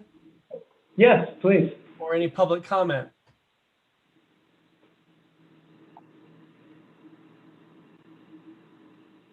Morgan, I really like the presentation. You know, the things that you guys are able to accomplish are amazing. Since this presentation is going to be given to the council, you might just also include that you're still trying to fill that position and how much work extra work that people have absorbed, and any kind of obstacles or challenges that you see coming that might prep them for requests in the future. So, but other than that, I thought it was awesome. Thank you. And I'll let you go ahead with their Conservation Lands Program presentation. Thank you, John. That's great feedback. Conservation Lands Program highlight. I've already shown you this slide. You're aware of the structure. I think it is worth noting, unlike urban forestry, we do have a fair amount of seasonal. These positions have largely been filled. I'll talk to you a little bit more about that. One thing we've been really trying to do within conservation lands is to really move to more of a functional work team model. We have so much different type of work that we do, and we're constantly in the past have been yo-yoing between different individual projects. So really developing a research and monitoring team, a recreation management team, and a natural resource management team is that vision that we all came to several years ago, that as we started to figure out how to disperse funds from the Conservation and Stewardship Mill Levy. And this year will be the first time that we finally have full implementation of that Conservation and Stewardship Mill Levy money with these functional work teams out in the field. So I expect to see a lot of work occurring. It's pretty exciting right now to see this stuff happening. Always worth noting the lens that we have decided as a community that we manage these lands through. 3 main goals. None of these are more important than the next. Conserve our natural and cultural resources, protect and enhance our native habitats, provide outdoor recreational and educational opportunities. Those are big, hairy goals in our Conservation Lands Management Plan. This year we picked up almost 500 acres of new open space conservation lands. You guys are very aware of this, but 360 acres up on Mount Dean Stone, and then almost 90 acres out at Fort Missoula Ponds. We've seen a lot of growth within this program over the years. When we wrote the Conservation Lands Management Plan, we had 3,200 acres. We are now at 4,800 acres. Not going to get way into this, but to give you an idea of how the system changed, this is the map from our Conservation Lands Management Plan. This is where we're at today. Where we've seen a lot of expansions is within the Grant Creek area, out at the Clark Fork Islands, Tower Street Conservation Area. Here's that Fort Missoula Natural Ponds. Obviously, South Hill Spur, Mount Dean Stone have come. And so a lot of our growth in that new acreage has been picked up either in, Marshall Creek came in at the same time, but in East Missoula, South Hills, or west of town. Some of our numbers, last year we actually surprisingly set some records. You always like to see this kind of stuff when you're dealing with a challenging year, but we planted more native trees and shrubs and herbaceous plants than we ever have as a program. We got over 12,000 individual plants in the ground across 4.7 acres, compared to an average of usually about 5,000 to 6,000. So this was a huge increase, and a lot of this had to deal with the Rattlesnake Dam project. We actually unfortunately set a record low as far as invasive species management. Our invasive species program over the last couple of years has really suffered and declined, and that's something that we're trying to bolster back up. And those of you that spend a lot of time on these lands know what this looks like. We're seeing weeds come back like we haven't seen in a while. We sprayed about 35 acres of weeds across 207 acres, compared to usually we're hitting about 100 to 150, so significantly less last year. We did a lot more hand pulling. We did have the ability to do a lot more of that last year with our herbicide applications. I wasn't able to hire our 6-person backpack crew because we couldn't have them all in one truck going around and actively trying to prevent noxious weeds from getting into these pristine areas. We were able to focus a lot on hand pulling. Sheep grazing program, it's been the second year in a row where we've had no sheep grazing program. This has really started to prove itself as being an effective way to deal with some of those widespread weeds like knapweed. The numbers continued. We really focused a lot on our low-hanging fruit as far as reroutes across the system. We were able to get a lot of volunteers out. We had about 232 people, about 1,000 hours, certainly less than in previous years, but it was a pandemic. Trail closures, we did focus a lot on trail closures associated with reroutes. We set a new record last year for trail construction. Not only, we did do a lot of reroutes in-house, including major entryways on the North Hills and Sunlight, some of this other work in the North Hills, but we also had 4 miles of trails that were done as a collaboration with Mountain Bike Missoula and Five Valleys Land Trust on Dean Stone. Thinned about 22 acres of trees, and then did a significant amount of invasive tree removals later in the season on the Clark Fork River, where we're primarily dealing with Norway maple, Siberian elm, golden willow, and common buckthorn. Numbers continued. We didn't get a lot of grants last year, but we got one big one, and that was a FEMA grant for the Rattlesnake Dam removal of about $700,000. We did get some bench donations from the Ben Hughes Homeowners Association. In general, the money that we usually generate from our outfitter permits and our special use permit and fees, which are usually up around that $9,000 to $10,000 range. We only brought in $3,000 last year. Obviously, there weren't a lot of events going on. Grand total brought in just under $720,000. If we look at that through the whole program has grown from 2008 when I first started at $160,000 a year. We're now with the Conservation and Stewardship Mill Levy up to just over $900,000. It's important to note that we have set the mark of $143 per acre for our park preserve, big contiguous open space lands. We are now funded at $193 an acre, but this does not include, what we have not done, and this is something that we are looking at doing as a department, is really developing those maintenance impact statements for some of our higher use natural areas like Greeno Park and our bike skills parks. Obviously, $193 an acre is not sufficient to manage some of our high-use public natural areas. And so really starting to move towards telling the entire picture of what our lands need. Since we've been keeping records in 2008, we've brought in just under $2 million in grants, donations, and other revenue. On average, we're bringing in 35 cents for every taxpayer dollar that's ever been invested in the CLM program. So our big major accomplishments, I really just am focusing on 2. This is not going to be a big rain on any parade. I'm not going to talk about how bad the pandemic was. I'm going to talk about the lessons we learned that really, I think, are going to help move our program forward. As you know, we had high levels of use during the pandemic and low levels of staffing, and it really forced us to challenge ourselves and really focus a lot more on user education and developing our own internal protocols. And so I'm going to talk a little bit about those. Those are definitely some successes. The other big one was removal of the Rattlesnake Reservoir and Dam. You guys were familiar with this, but I got a little bit of a photo montage and tell you what we actually did. So this is what things look like early in the pandemic when we decided to travel together, full face respirators. It took a lot of time very early on, and I think everybody who was involved with managing people and keeping them safe through the pandemic knows there's a significant amount of time that you had to devote towards developing new standards, sanitizing vehicles, tools, and equipment, enhancing your PPE and training. This, in general, I think the Parks Department overall really pulled together as a team. We had other folks within the community looking to us and borrowing our protocols and trying to implement them. And so I think that was a big success. We really had to redefine how our work was done. We lost a lot of productivity for sure, and after a while we had to realize, whatever, this is the way we're doing it. And we also saw, you know, a drastic increase in our public spaces. To give you an idea what this looked like, and at the time, we actually had data loggers up at our Barmeyer Trailhead in the South Hills.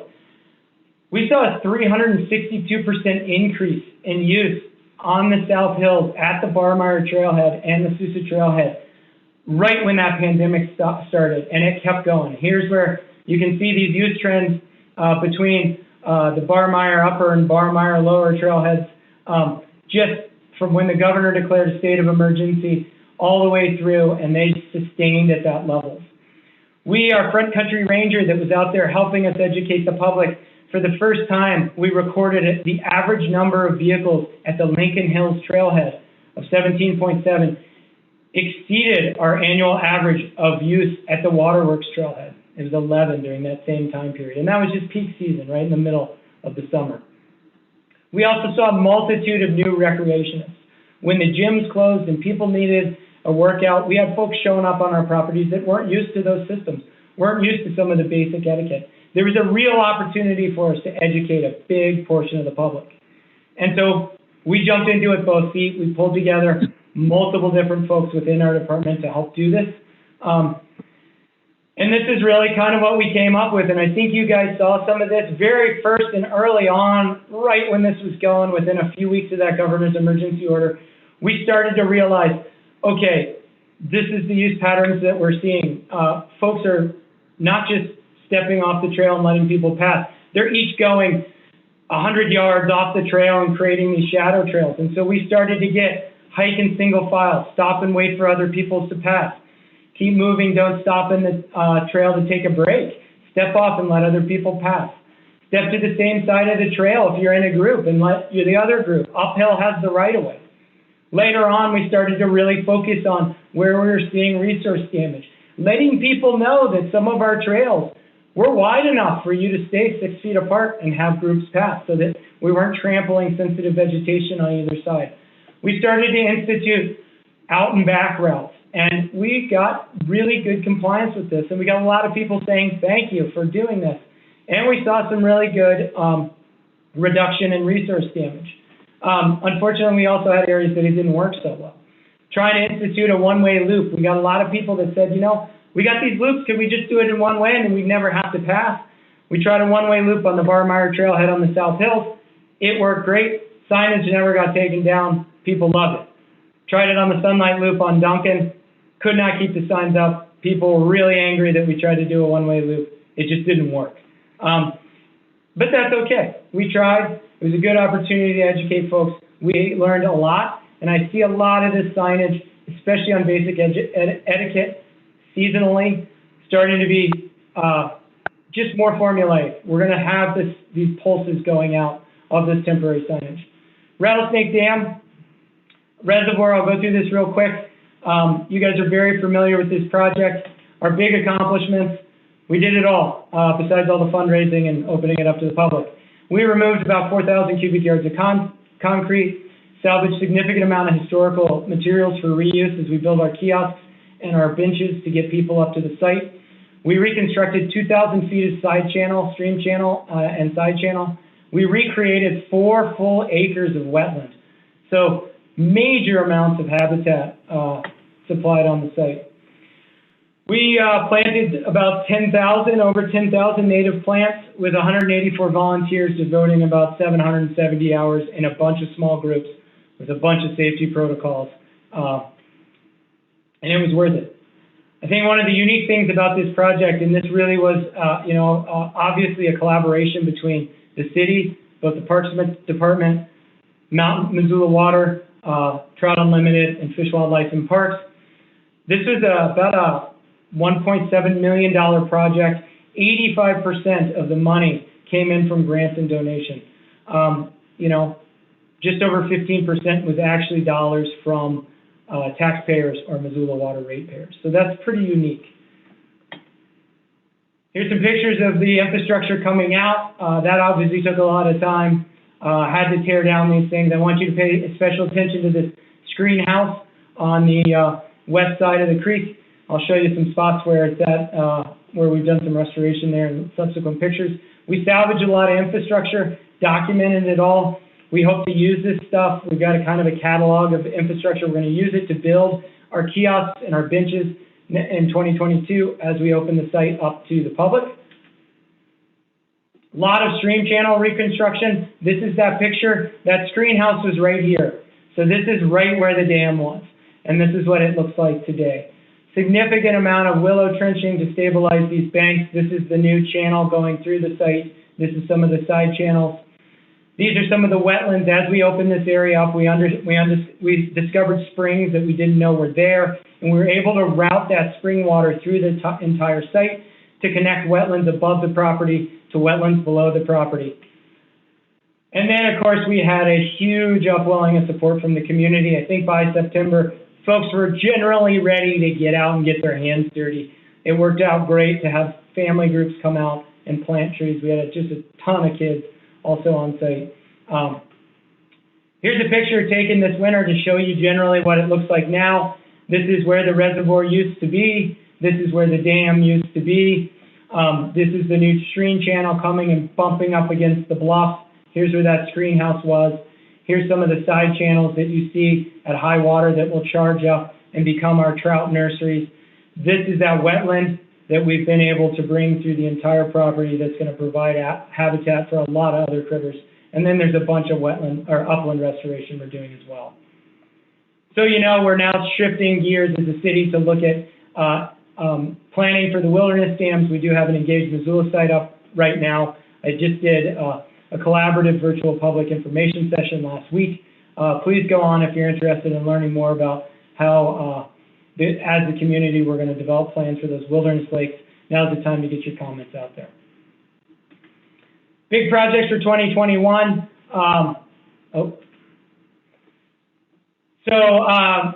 One big thing is our trailhead upgrade and user education. We just did that big inventory in 2019. We've got 12 primary trailheads, 22 secondary trailheads, and 110, separate local access points. A lot more access points than we know of. In general, we already knew about the primary and secondary trailheads. A lot of these other access points are coming from neighborhood common areas or across other properties. And there are areas where we have no signs. People don't know they're coming on city open space. They don't know our rules. They don't know what our trail system looks like. Big opportunity to supply more education across the board from our main trailheads all the way to these smaller neighborhood access points.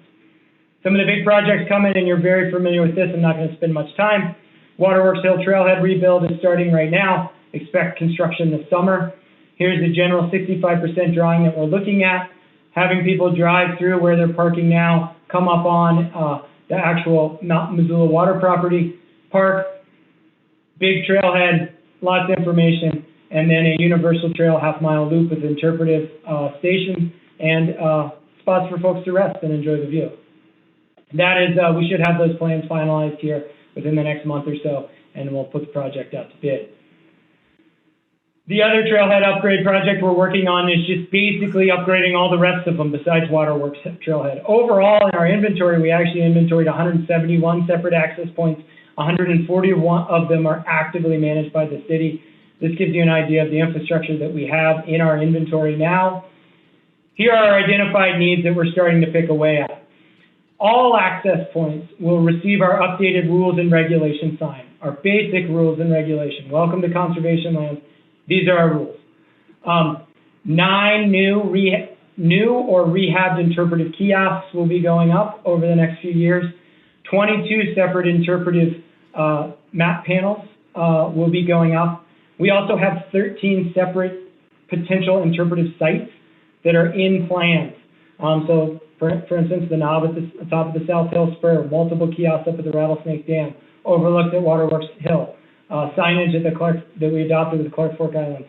So a lot of user education coming forward and interpretation and education coming forward over the next couple of years. We've already started putting out new bear cams, and overall about 128 access points are going to receive signage for the first time or get a total rebuild. Here's some of the things we're looking at.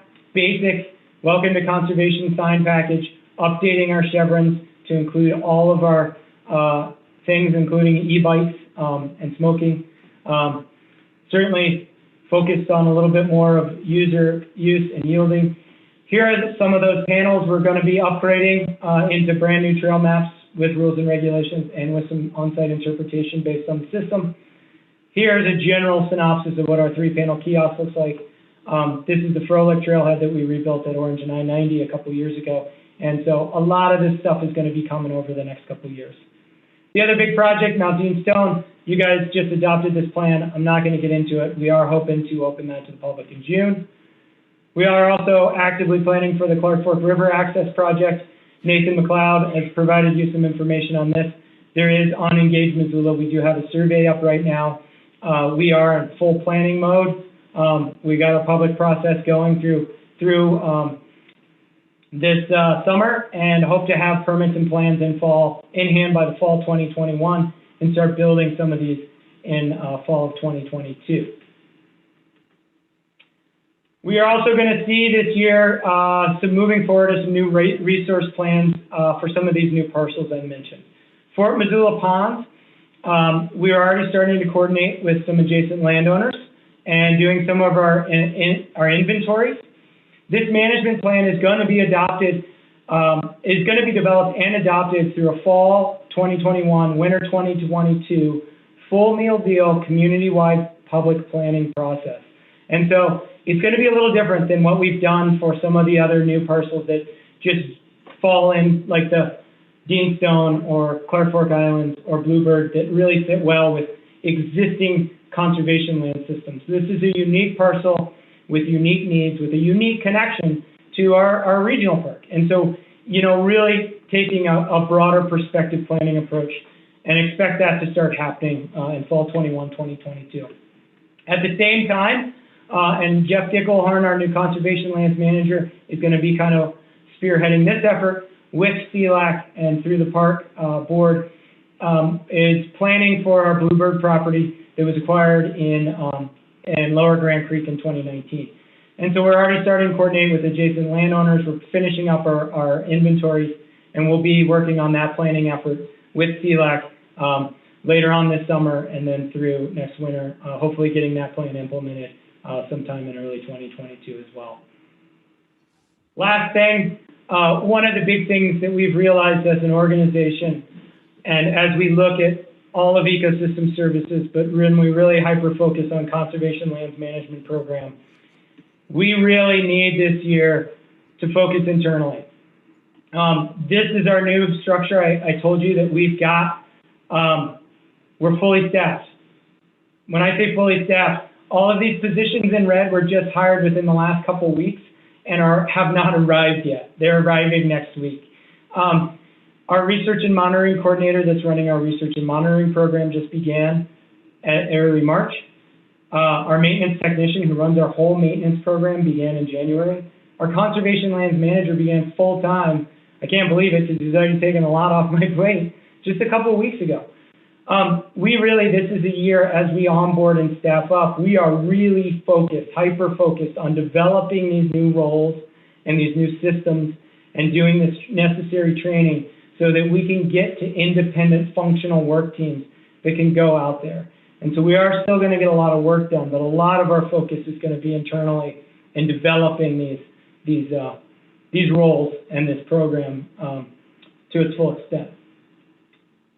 Some of the short-term goals, and I'm not going to go over these, I know I'm about out of time, but you can read them when you get a moment. For recreation management, we really are looking at systematically continuing to address those problems we know of. We are really looking at ways to do more face-to-face interaction, playing around with and more user education. And we're starting to develop this year, one of our goals this year is to start to develop major reroutes and improvement visions for the sunlight loop, which was already adopted by the park board a while ago. We just have not been able to implement it. And then also for our Lincoln Hills Trailhead area. And so that is going to be kind of a mini public process that we're going to push through this summer with CLAC and hopefully bring to the board very early on in the fall to look at doing some major reroutes in the Lincoln Hills Trailhead area where we've been seeing a lot of use and impacts to our natural resources. We're trying to finalize our invasive species list. We're at about 100 species. And then I think really starting to set system-wide treatment priorities based on the species and based on our infestation levels. This is something we've needed for a long time. We really need to rebuild our grazing program and expand some of our use of contracted services. That ball and burlap tree farm is also going to come into play. And we're going to start to really focus some actually multi-year restoration plans for the Peace Farm Trail, where we've been playing with restoration for a while, and also for Bancroft Pond, where we have a very active neighborhood group. Research and monitoring, this is my last slide. I know I've run out of time, but we're really focused again on inventorying some and getting more knowledge about some of our areas that we've already recognized that have high use, high conservation value, both in the conservation land management plan and from some of the monitoring that we've done since then. And then really work on that adaptive management formula. We're starting to do population level surveys of Missoula phlox. That species is about to be recognized as its own species before it was a subspecies. And so that could really change the discussion we have around Missoula phlox. And we want to be ready for that. And then we're also really implementing a lot of program-wide field collection abilities. For the first time, all of our workers have smartphones. All of our workers have, our main project leads, program leads, have smartphones. They are collecting data as they go out and do information. So our ability to not just be more informed when we make decisions, but also to communicate management actions to the public. For the first time, we'll have this back of the house system in place. We just have to get it front of the house and actually be the ones that are educating the public on how we would like them to use our system. So again, lots of thanks. Lots of people make this happen. I know I've run out of time. And happily take any questions you might have. Thank you, Morgan. Lots of information there. Do we have any questions or comments for Morgan?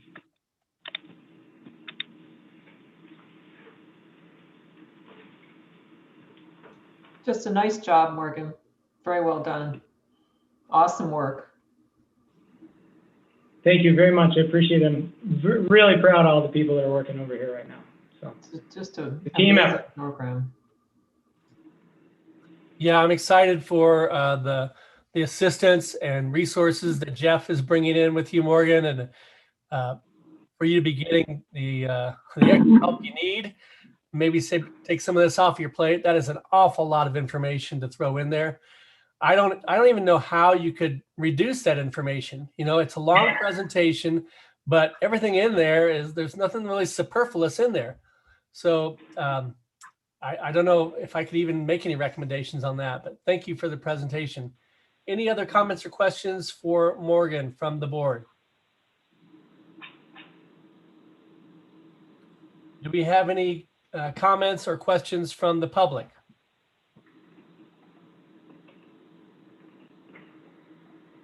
No, we don't. Thank you, Joe. All right, Morgan and Jeff, thank you so much for your work and for that presentation.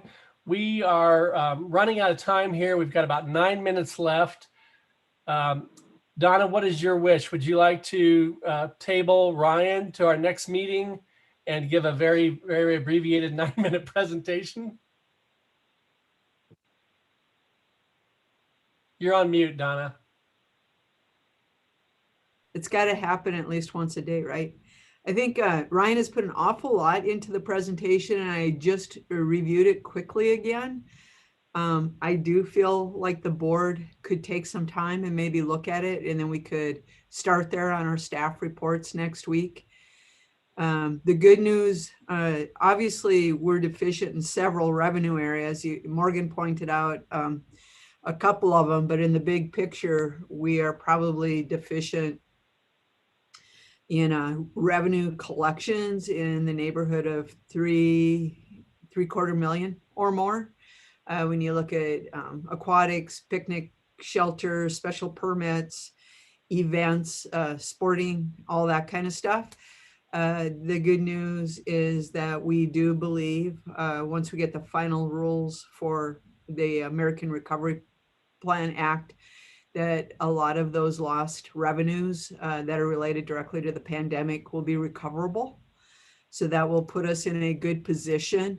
I'm hoping that by the time we come back in May, Ryan will be able to run you through our mid-year fairly quickly and start outlining what we anticipate happening with the fiscal year 22 budget and where the city might be headed. So that ARPA act is huge for the community as a whole in our recovery efforts.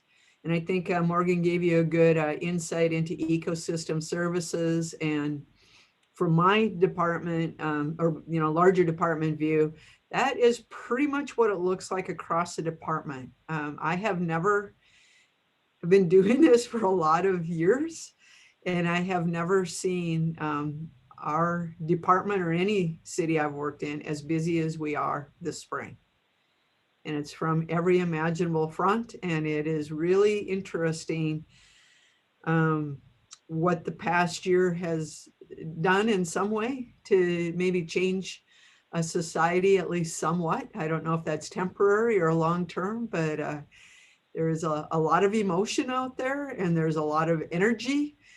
There's a fair amount of anxiety, and there are a ton of expectations. We're doing our best to manage all of those and keep some priorities in order and stay focused on those big picture things that the community's been wanting for a really long time, such as the things identified in the open space bond issue. While at the same time, noting that some of our greatest needs in our community are for childcare programs and delivery of mental health services and housing. And so we're there as well. And then for those of you who are not linked to the development world, it is on fire, even greater than I have yet seen since I've been in Missoula, which is considerable when you think about where we were before the 2008 through 10 recession events. So it's full steam ahead. Thank you, Donna. I know that we don't really have time to go completely into your report. The report has some great information in there. I encourage everybody to review it and maybe come back next month with some more questions related to Donna's report. I also, Dale, I think probably handles this much better than I do, but there are times when we might ask people if they have an extra 5 to 10 minutes to stay. I don't know that we would accomplish much more with that today because there's an awful lot of information to go through.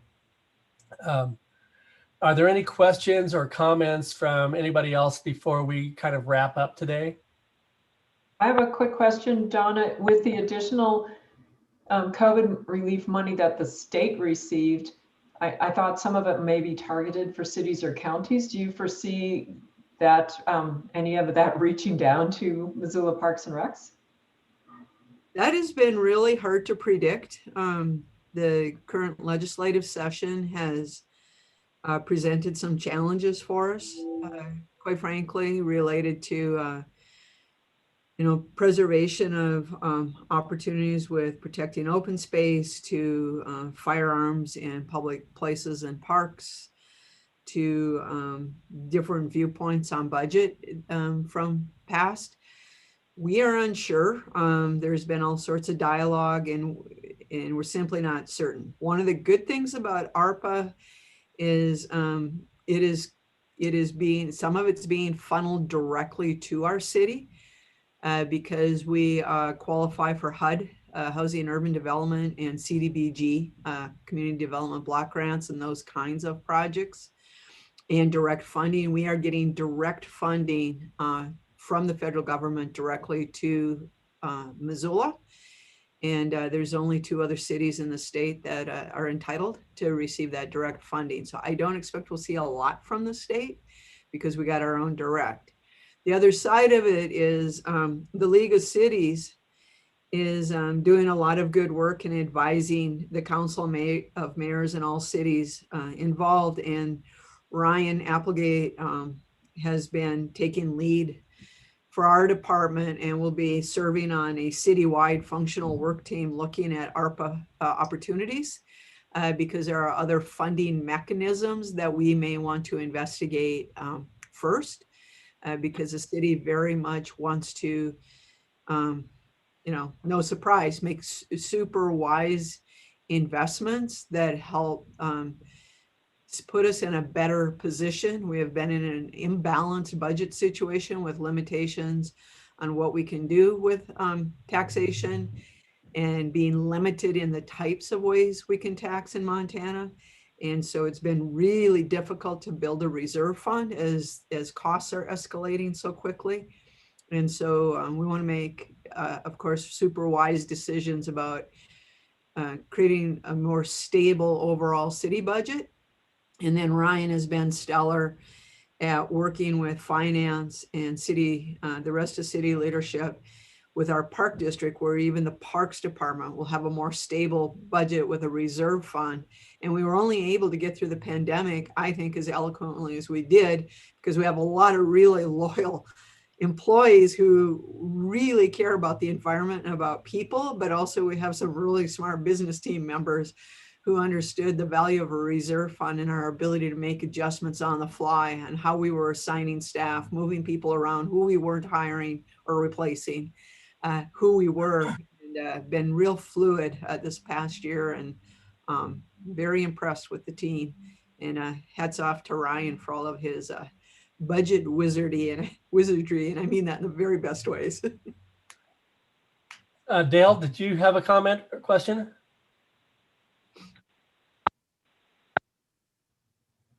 Sorry, I saw you on mute. Donna, I have 2 more quick questions, if you don't mind, and a comment. One is, where do we stand with the working group for turf? We've had 2 meetings with the turf working group. We have 2 more meetings coming up. One is April 26th, and the other one is the second to last Monday of May, I believe. We have completed our turf audit, and TJ and Lincoln are working on acquiring some additional equipment. We're looking at additional staff. What we found is we have been maintaining turf at a higher level than originally planned in the maintenance impact statement or by the Ballard and King pro forma, but that our user groups have exceeded expected use. I went back to the master park plan just this week or last week, I guess. And we need 8 more fields to meet today's population needs in sports turf. Wow. And so I think that shines a light on some of our challenges. If you add that to climate and weather challenges, which a lot of people, it's hard to understand those in terms of turf because sometimes it's warmer. And literally we have had more seasons, more years that have been the coldest, snowiest, driest, wettest, longest of every kind of weather in the past several years, even during construction of the fort. You might remember we've had 2 floods. We've even had avalanches. We've had flash droughts, and that is you take that and then you increase use. There's 11 rectangular sports fields out there, and we know that we need 8 more to meet population needs. You can see how lopsided it became very, very quickly. Are you encouraged by that, by the group so far? We're not there yet. I feel like we're a long way off. There is still a lot of demand, a lot of vision that somehow we can extend seasons and have more play, and the fields can be in better condition all at the same time. And that's been the frustrating part for all of us, is we don't know how to create that miracle as much as we want to. I don't think we can meet that expectation. Thank you. Well, I know that's a good working group, so I hope that you get something out of that. Then my last question was, I know that your department has been involved with the wayfinding project in town, and I'm wondering if there's going to be some additional effort, maybe from Morgan's group in the future, for wayfinding on some of our open spaces and including with our partners. The last 2 weekends I've been out quite a bit up the Pingali and the Mosee on the backside, and I have encountered groups of people every weekend saying, well, I think if we go this way, we can get back into Crazy Canyon. I don't know what'll happen if we go. And, I'm just thinking there's such an increased use, and we have so many new people getting outside, that I see that as becoming an even more important aspect of our trail program. You're right, John. And Morgan and his team have been doing a lot of the background work to identify trails and trail needs. And then Ryan and I just met with GIS, and they're interested in helping us with those map layers so we can keep them up to date. And then some of the things I like that Morgan is doing is we're looking at getting more maps on location of those areas that you're in, and that you would also be able to download maps here. And GIS shares our interest in eventually getting those interactive, so you can find yourself on the mountain. That'll take some time, but we are just starting all those small steps to help people find their way and stay on the trail and help us out. Thanks so much for those comments. Any other closing comments? If not, I'll take a motion to adjourn.